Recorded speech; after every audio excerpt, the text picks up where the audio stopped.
Hi dears, എല്ലാവർക്കും നമ്മുടെ പുതിയൊരു വീഡിയോയിലേക്ക് വീണ്ടും സ്വാഗതം. സിന്ധു ആണ്. ഇന്ന് ഞാനിവിടെ തയ്യാറാക്കി കാണിക്കാനായിട്ട് പോണത് ഫിഷ് നിർവാണയാണ് കേട്ടോ. ഷെഫ് പിള്ള സാറിൻ്റെ സ്പെഷ്യൽ റെസിപ്പി ആയിട്ടുള്ള ഒരു ഫിഷ് നിർവാണ. മീനൊക്കെ വെറൈറ്റി ആയിട്ടൊക്കെ ഉണ്ടാക്കി കഴിക്കാൻ ആഗ്രഹമുള്ളവർക്കൊക്കെ പറ്റിയ ഒരു റെസിപ്പിയാണ് കേട്ടത്. അപ്പോൾ നമുക്കൊരു ഫിഷ് നിർവാണ എങ്ങനെയാണ് തയ്യാറാക്കിയിട്ട് എടുക്കാമെന്ന് നോക്കാം. അപ്പോൾ ഈ ഒരു ഫിഷ് നിർവാണ തയ്യാറാക്കിയിട്ട് എടുക്കാനായിട്ട് ഞാനിവിടെ ഇതുപോലത്തെ 2 മീനാണ് കേട്ടോ എടുത്തിട്ടുള്ളത്. നന്നായിട്ട് ക്ലീൻ ചെയ്തെടുത്തതിന് ശേഷം ഇതുപോലൊന്ന് വരഞ്ഞു കൂടെ കൊടുത്തിട്ടുണ്ട്. ഇതിനിവിടെ പാരമീൻ എന്നാണ് കേട്ടോ പറയുക. നാട്ടിൽ ഇതിനെന്താണ് പറയുകയെന്ന് എനിക്കറിയില്ല. ഇനി നമുക്കിതൊന്ന് മസാലയൊക്കെ ഒന്ന് പുരട്ടിയിട്ടെടുക്കാം. ഈ ഒരു ഫിഷ് നിർവാണ തയ്യാറാക്കിയിട്ട് എടുക്കാനായിട്ട് നമുക്ക് ഏത് ദശക്കട്ടിയുള്ള മീൻ വേണമെങ്കിലും എടുക്കാം കേട്ടോ. പിന്നെ ചെറുവക മീനായിട്ടുള്ള മത്തി, നെത്തോലി അതൊന്നും എടുക്കരുത്. കരിമീനൊക്കെ കിട്ടിയിട്ടുണ്ടെങ്കിൽ അതിൽ ചെയ്യണതാണ് ഏറ്റവും ബെസ്റ്റ്. ഇനി നമുക്കിതിലേക്ക് മസാലപ്പൊടികൾ ചേർത്ത് കൊടുക്കാം. ഞാനിവിടെ ഒരു 3/4 ടേബിൾ സ്പൂണോളം നല്ല എരിവുള്ള മുളക് പൊടിയാണ് ഇതിലേക്ക് ഇട്ട് കൊടുക്കുന്നത്. കൂടെ തന്നെ ഞാനൊരു 1/4 ടീസ്പൂൺ മഞ്ഞൾപ്പൊടിയും 1/4 ടീസ്പൂൺ കുരുമുളക് പൊടിയും പിന്നെ ഇതിലേക്ക് പാകത്തിനായിട്ടുള്ള ഉപ്പ് കൂടെ ഇട്ട് കൊടുക്കുന്നുണ്ട്. ഇതൊക്കെ ഇട്ട് കൊടുത്ത് കഴിഞ്ഞാൽ പിന്നെ നമുക്കിതിലേക്ക് കുറച്ച് ലെമൺ ജ്യൂസ് കൂടെ ഒഴിച്ച് കൊടുക്കാം കേട്ടോ. എന്നിട്ട് ഈ ഒരു മീൻ നന്നായിട്ടൊന്ന് മസാലയൊക്കെ ഒന്ന് തേച്ച് പിടിപ്പിക്കാം. ഇതിലോട്ട് നമുക്ക് ഇഞ്ചി വെളുത്തുള്ളി പേസ്റ്റ് ഒന്നും ഇട്ട് കൊടുക്കേണ്ട ആവശ്യമില്ല.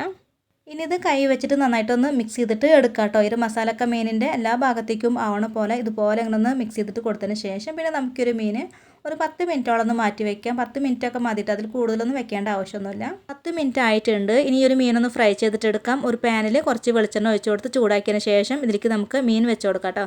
സാധാരണ നമ്മൾ മീൻ ഫ്രൈ ചെയ്തിട്ട് എടുക്കണ പോലെ ഒത്തിരി ഇങ്ങനെ മൊരിച്ചിട്ട് എടുക്കേണ്ട ആവശ്യമില്ല. ഷാലോ ഫ്രൈ ചെയ്തിട്ടാണ് ഈ ഒരു മീൻ നമ്മൾ എടുക്കേണ്ടത്.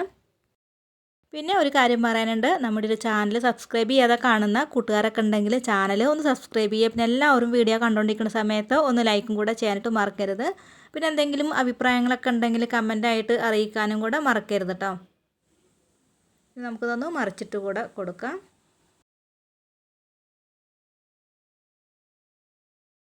ഇപ്പോൾ ഇതേ മീൻ ഇവിടെ ഒരു 3/4 ഭാഗത്തോളം വെന്ത് കിട്ടിയിട്ടുണ്ട്. ഞാൻ നേരത്തെ പറഞ്ഞ പോലെ ഇത് ഒരുപാട് ഇങ്ങനെ മൊരിച്ചിട്ട് എടുക്കേണ്ട ആവശ്യമില്ല. ഇനി നമുക്ക് ഒരു മൺചട്ടിയാണ് കേട്ടോ വേണ്ടത്. ഇതിലേക്ക് ഞാൻ ഒരു വാഴയില വാട്ടിയിട്ട് കൂടെ വെച്ച് കൊടുക്കുന്നുണ്ട്. അപ്പോൾ ഇതുപോലത്തെ കുഴിവുള്ള ചട്ടി വേണം എടുക്കാനായിട്ട്. അപ്പോൾ വാഴയില എടുക്കുന്ന സമയത്ത് വാട്ടിയിട്ട് വെച്ച് കൊടുക്കുന്നതാണ് കേട്ടോ നല്ലത്. പച്ച ഫ്രഷ് ആയിട്ടുള്ള ഇല വെച്ച് കൊടുത്തിട്ടുണ്ടെങ്കിൽ പെട്ടെന്ന് തന്നെ അത് കീറിപ്പോകാനൊക്കെ ഉള്ള ചാൻസ് ഉണ്ട്. അപ്പോൾ ഇതുപോലെ വാട്ടിയിട്ടുള്ള ഇല വേണം ഇതിലേക്ക് ഇറക്കി വെച്ച് കൊടുക്കാനായിട്ട്. ഇനി ഇതിലേക്ക് നമുക്ക് കുറച്ച് വെളിച്ചെണ്ണയാണ് കേട്ടോ ഒഴിച്ച് കൊടുക്കേണ്ടത്. അപ്പോൾ ഈ ഒരു വെളിച്ചെണ്ണ ഒന്ന് ഒഴിച്ച് കൊടുത്ത ശേഷം എല്ലാ ഭാഗത്തേക്കൊന്ന് ഇതുപോലെ ഒന്ന് ആക്കി കൊടുക്കാം. അതിന് ശേഷം ഇതിലോട്ട് നമുക്ക് 2 തണ്ട് കറിവേപ്പില കൂടെ വെച്ച് കൊടുക്കാം കേട്ടോ. അപ്പോൾ ഞാനിവിടെ എടുത്തിട്ടുണ്ടായിരുന്ന കറിവേപ്പിലൊക്കെ കുറച്ച് കൂടുതലാണ്.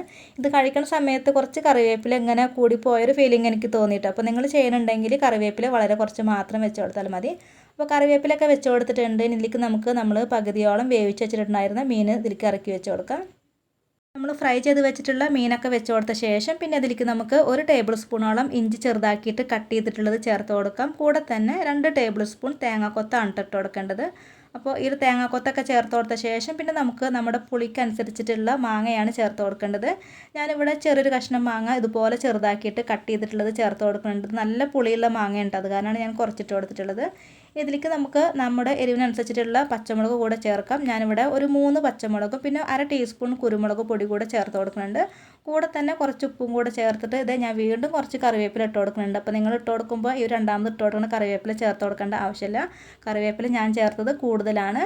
ഇനി ഇതിലേക്ക് നമുക്ക് തേങ്ങാപ്പാലാണ് കേട്ടോ ഒഴിച്ച് കൊടുക്കേണ്ടത്. നല്ല കട്ടിയായിട്ടുള്ള തേങ്ങാപ്പാൽ വേണം ഇതിലേക്ക് ഒഴിച്ച് കൊടുക്കാനായിട്ട്. ഞാനിവിടെ ഒരു 1.5 കപ്പ് തേങ്ങാപ്പാലാണ് ഇതിലേക്ക് ഒഴിച്ച് കൊടുക്കുന്നത്.